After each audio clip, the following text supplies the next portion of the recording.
What is going on, beautiful people? Welcome back to another amazing and impactful episode of the True Health Forever podcast, where we share our best life through the lens of holistic health. I'm your host, Truvel, creator of Black Wall Street, the board game. Shout out to the Theee, shout out to Black History Month, shout out to all the love and support we've been getting so far.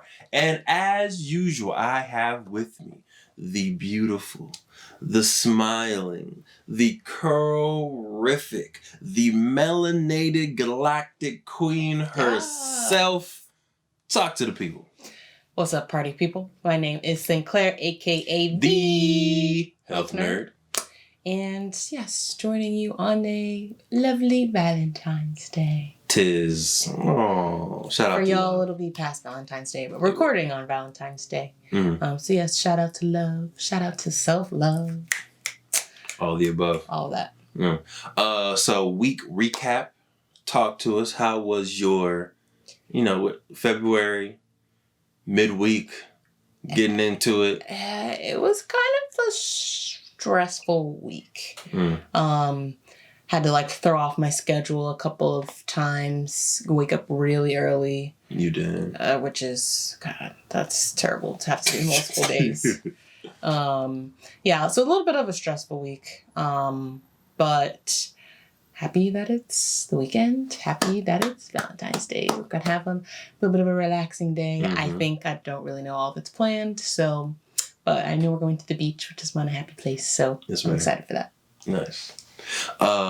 Week. It was stressful for me too.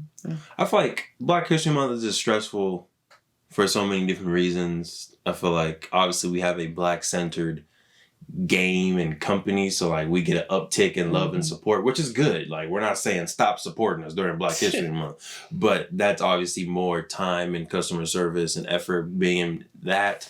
We've had 3 Black Wall Street kind of workshops, presentations this month, real dope. But then also for my job, there's a lot of Black stuff happening too. So it's hey, Devon, can you do that? Hey, Devon, can you? Hey, I was oh goodness, all right, yeah, I guess. The presenter. Yeah. So that's also some time. So yeah. And then it was both of our birthdays, my dad's birthday, Valentine's. There's just a lot of things happening in the beautiful month of February to where, yeah, time gets of the essence. But it's the shortest month, so it just flies by. Right. Come on. Can we switch stuff up? Can we get an extra day or 2 in February? I'm just saying. Who do I got to talk to? Is that the president? Biden? What's up? Start there. All right. Start there. Can't go wrong. Work your way down from there. But yeah, it was a pretty good month, good week. Ready to get into a podcast? Let's do it. Let's get into it. So today we are going to keep on diving into right now what Sinclair is reading, Eat Smarter by Shawn Stevenson, her virtual mentor. Bam, right there. Take 2. And we also have an extra book that we may give away in this episode. More details to come. But without further ado, let's get into the episode.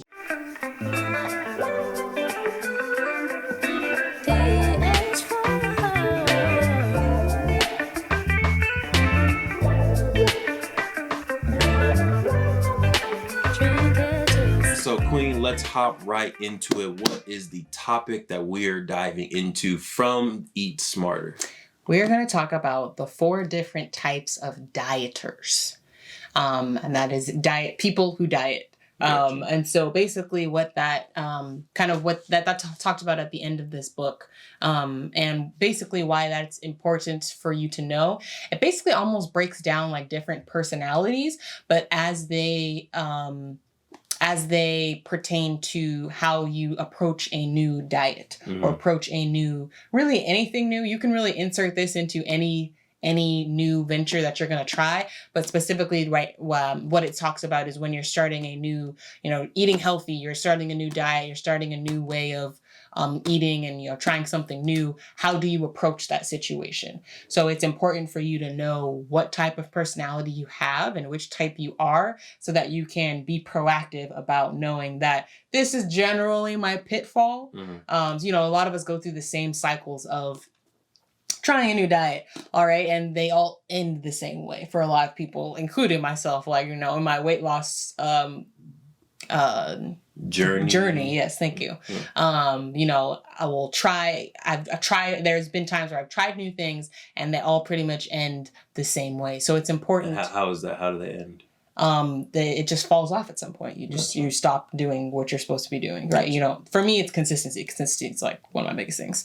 But I think that it's important for you to know which type of dieter you are, so that you can, again, be proactive about like, okay, if I know that this is usually my pitfall, this is what I'm going to do differently this time to make it so that I'm actually successful and I reach my goal. Gotcha. Okay. Yep. So know thyself. We did Exactly. the love languages or 5 love languages last week. I think that was. So now we're doing diet languages. Kind of. Diet personalities. Yeah. All right. So let's get right into it. The first diet personality is called swinging for the fences. So these analogies are kind of have to do with baseball. But basically someone who identifies as this type 1 or swinging for the fences means that when they try something, they go hard. All in. They are like, what? I'm not like tiptoeing into this. I'm going full fledged. What? We want to get healthy? Vegan tomorrow. Boom. That's the swing for the fences, right? So it is, right, there are strengths and opportunities for improvement for every single personality. So the strength of someone who swings for the fences is, I mean, the motivation is not really the issue, right? They are motivated. They are all in. Their commitment level is there, right? So their area for their opportunity for improvement is that because they go so hard, so quick, they tend to burn out faster. Gotcha. So, right, okay, I'm going vegan tomorrow, and you may be strong for a good 2 weeks, maybe. And then, obviously, you went from 0 to 100 too fast. So you're going to get to a point where it's just like, all right, this is too much. You burn out, and you fall off of the diet plan or your exercise plan or whatever it is. I feel like that seems like a good, because I'm thinking of that person as like the workout buddy. So I feel like that's a good person to have as like the energizer of the group that keeps the movement going. Also like party scene, like they're the person that's probably turned all the way up at the party, but they're gonna need that other person there to be like, hey, maybe you shouldn't take that extra shot right now when we just walked into the party. Like, you should slow down, or hey, maybe you shouldn't do that extra set of body weight squats or whatever. Right. So yeah, I can definitely see that person being a good energy injector, but not necessarily like the one setting the rules for everybody. Right. So thinking about like, we want tangible steps for people. Like, this sounds like you might be thinking like, all right, cool. That's me. Like, what can I do differently? I think for this one, it is very good to take baby steps, right? Any journey that you want to be sustainable, you have to ease into it, especially something that's going to be as drastic as changing what you're eating. Like, that is a part of our every single day life. And that's very almost like spiritual for you, right? So you'd want to make sure that you take that lightly at first. And I guess lightly is the wrong word, but you take, baby steps. So rather than going vegan the next day, maybe you start with like, all right, tomorrow, let me try lunch. Let me try doing a meatless lunch. And then the next day, maybe you try it again. Maybe during the week, you focus on like one meal that you eat with no meat. And then the next week you can add on, try maybe breakfast and lunch. But I think that is a better approach so that your body and your mind can get used to the changes. And it doesn't feel like just you went from 0 to 100 and you changed your whole life in a day, and now your body's like craving the old, right? Because our bodies naturally and our minds, they resist change. So if you try to do too much and you try to do an overload of your diet in one day, eventually your body and your mind are going to catch up to you where it's like, okay, this is nice, but I miss the old way. Let's go back to it. And this could be a suggestion I give for like all these different types of dieters, but I feel like every dieter should get a partner and a partner that balances them out. So if you're that type of person that just dives all the way in there, then maybe you need someone who's a little bit more cautious so that you're on the 100 side, they're on the 0 side. So you'll meet in the 50 and it'll be better for both y'all. So yeah, I'll kind of give that probably each time. But if you're this person who just dives all the way in, find another partner that maybe you can help energize and they can help you be steady. You need a me. There you go. we gonna cautiously take this road. Yeah. All right. All right. On to the next one. Hit us with dieter number 2, according to Eat Smarter by Shawn Stevenson. Yes, we will be giving away a book. Maybe to you. Maybe to me. No, I can't win a book. All right. No, you have a book. I do, for sure. So the next one is called the Easy Out.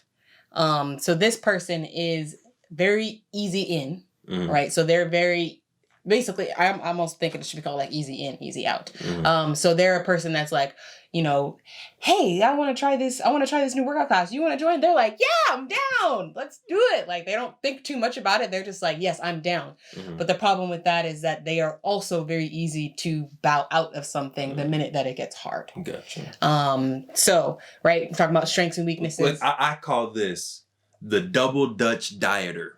Ooh, Shawn, hit me up, bro. Hit me up. This is the double Dutch there you go. dieter, because they in and I'm out. I'm in and I'm out. All right, cool. All right, my bad. It came to my head and I was like, ooh, this is fire. I like that. I think he was coming with a baseball theme, but I like that. Thank you. Yeah, I like that. Yeah, you can use it for your book when you write it. There we double go. Dutch dieter. There we go. Yeah. Thanks, man. I'll credit you in the book. I got you. So strengths of this person, right? They don't think about it too much, right? When they want to do something, they really just rely on that. Like, how do they feel about it? They're like, whoo, I'm good. So almost similar to the last one, where they're probably very easily motivated at the beginning, right? They're like, this sounds fun. I'm ready to go. Let's try something. So I feel like, the other thing about this, and this is actually coming straight from the Model Health Show podcast, Shawn brought this up, is the other good thing about this person is they don't take too much baggage from the last time they tried something and it didn't work. That's good. Right. That can be good. It also can be bad, but that is absolutely a strength because if you know that you tried something in the past and it didn't work, you're going to start the next thing as if it didn't happen, which means that, right, you won't have as much hesitation, right, moving forward with it.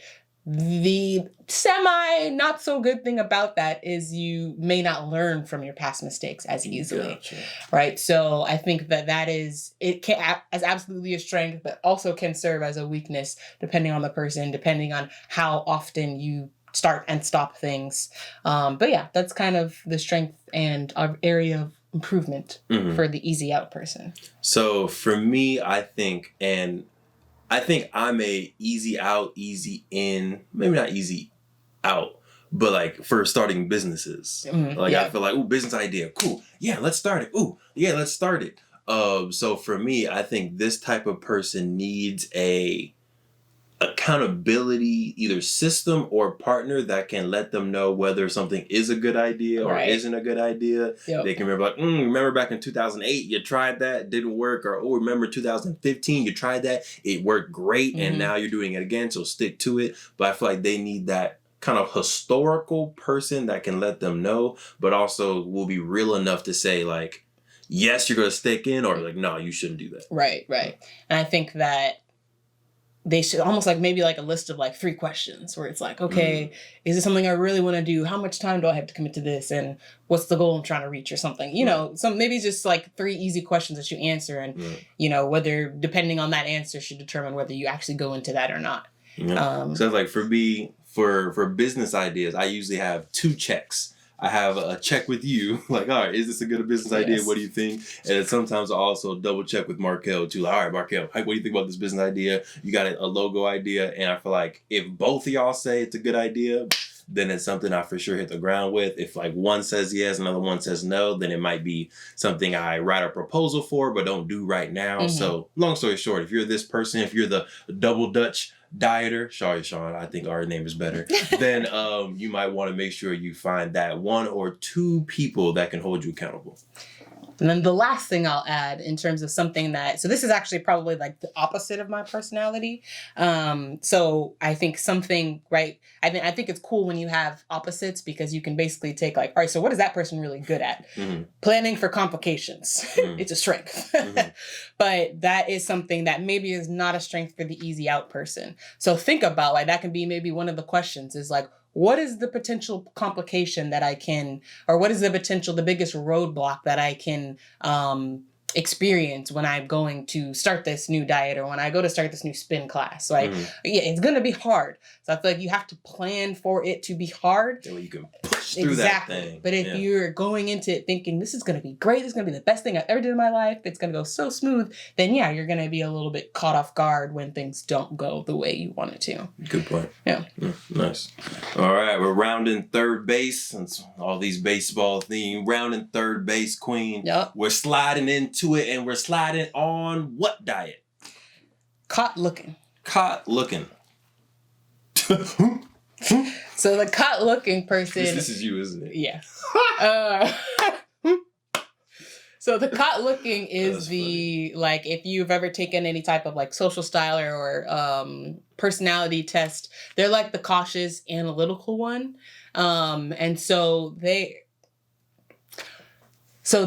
tend to be very cautious about things. They're, like I said, this is more like the opposite of the easy out double Dutch dieter, because they are much slower to enter into something because they are looking for all of the right, all of the ducks to be in a row. They're looking for all of the boxes to be checked before they actually start something, right? So is this the right time of year? Is it the right season for me to start this? Why should I start a summer diet in the winter? Come on. I got that wedding next month and I'm gonna have a cheat day, so it doesn't even make sense to start the diet if I'm gonna have a cheat day in the middle of the diet. Month. Oh these are active thoughts so this is the person who is going to come up with a lot of different excuses because it's not the perfect time to start something, right? I love in the podcast he brings up, and I was like, yeah, this is kind of me. So let's say you're trying to sign up for a kickboxing class. The caught looking person is going to, like the easy in person, the double Dutch dieter is probably just going to find the nearest kickboxing place that will allow them to sign up and go the next day. The caught looking person is going to research for the best one possible in their area.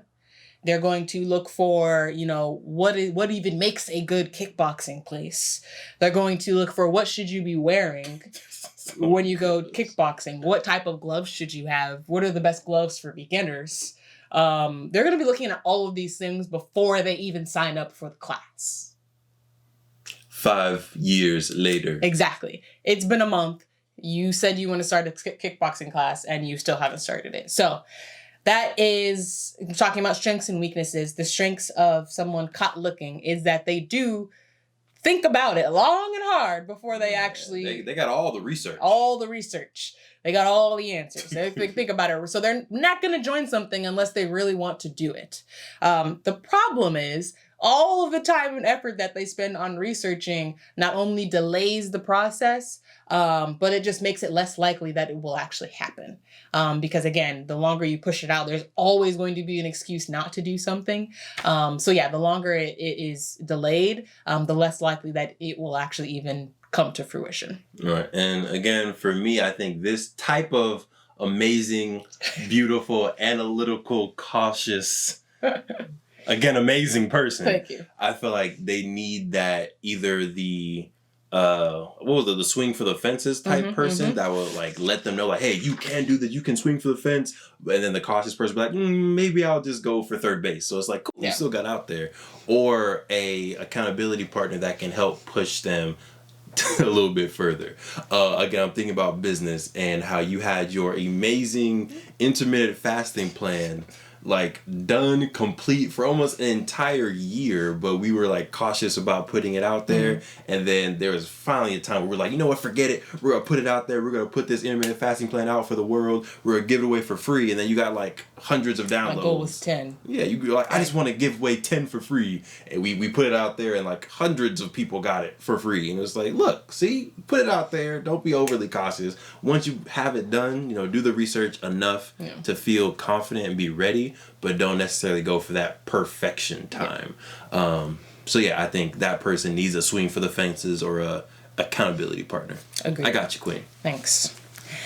So the step to take, right, if you are this person, is to, whatever it is, you need to do something immediately, right? So if I'm deciding I'm going to take a kickboxing class, then I need to go sign up for a kickboxing class in that moment. You got to do something, right? Or go, if you really want to find an outfit, fine, go buy the outfit right now. But don't like, I know, I'm so guilty of this. I'll bring up all the tabs on my computer and then I'll close it.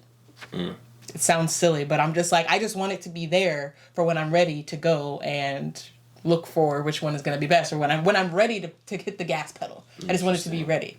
You know, I'm not mad at that shopping idea, because I feel like if you just bought everything, goodness gracious, I'm glad for that. I'm not. Okay, but even like the classes, like just go and sign up for a class. If it's not the right one, then you can take another one next week. But you take some immediate action right away, because that just gets the ball rolling. Nice.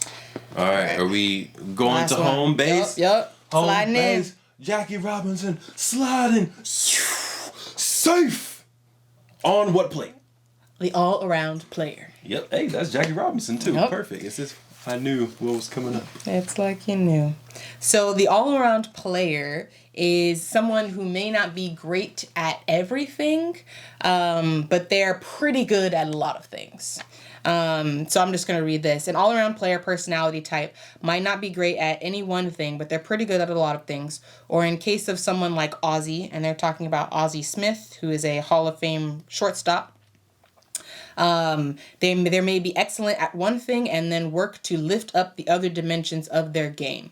All-around players as a whole can tend to do better at diet and exercise programs if they stay true to the fundamentals. They show up, they prepare, they demonstrate calculated confidence, and most importantly, they take action. If you're an all-around player type, you're confident that you can jump in and make things happen. All you need is an opportunity. You can make just about any plan work, even a bad one, but with the right plan in your hands, you're tough to beat. I feel like that's you. Yeah, this is basically me. Yeah. So you wanna expand a little bit on? No, said it right. We're ready. Give us anything. We can prepare. Give us nothing. We can prepare. It doesn't matter. But I feel like diet wise, I'm pretty good. Like if you give me the rules for the diet, I'm good. Like give me the rules, I'll stick to the rules. If you give me a diet or a workout plan, I will hurt myself to do this workout plan. You really will. Yeah, and I think for me knowing that, I'm not a self-starter necessarily when it comes to my diet. Like if it was up to me, I'd eat anything. But that's why I think it's beautiful that I have you as my diet person, and then kind of Whitney now by osmosis as my diet folks. I have Daniel as my workout folks. So it's like, hey Sinclair, what's our diet? Cool. These are the rules. Follow it to the T. Like I don't really like cheat days that much. Like I'll follow it to the T. And then Daniel's like, bro, just give me a workout. Let's do it. I follow directions pretty well. So yeah, shout out to us. All around players. All around players, we're in here. So what do you think is a pitfall, or like what's an area of opportunity? I think the pitfall is the fact that for a person like me, the fact that I need that other person or other people. Like I said, I feel like if it was just up to me, my own diet, my own workout, I would probably fall into a little bit of laziness, which I can see as a weakness. But again, I'm a people person as well as my true personality style. So I feel like it works out for me because it's like, Yeah, it lets me be around more people. Yeah.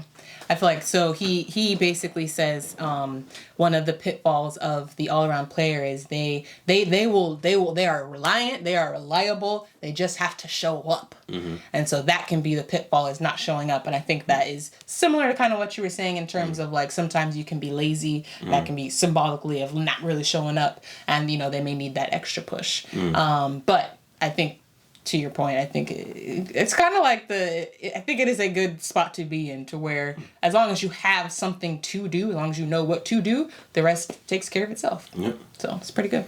There it is. So we say we will be giving away a book, Eat Smarter book. So Queen, let the amazing folks out there know how they can win this hardcover.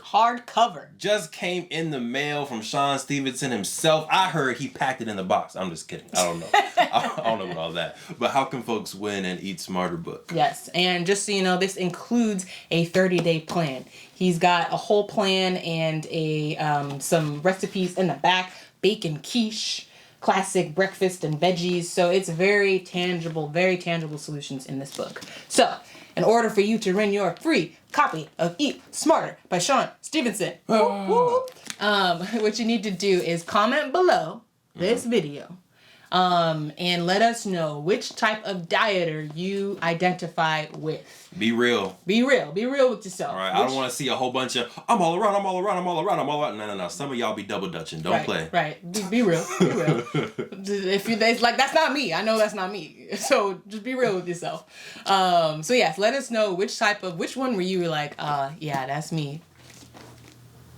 Let us know which one you identify with, and what are you going to do in 2021 to make sure that you can reach your health goals. What is one of them? We gave a lot of tips, right? Now that you know yourself a little bit more, how can you approach your health a little bit differently in the future? There it is, beautiful people. Comment down below. We appreciate you. Thank you, as always, for joining us for the True Health Forever podcast, where we share our best life through the lens of holistic health. I'm your host, Truvel, creator of Black Wall Street, the board game. And I'm Sinclair, aka the Health Nerd. We hope y'all stay healthy.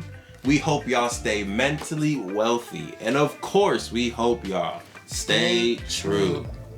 True.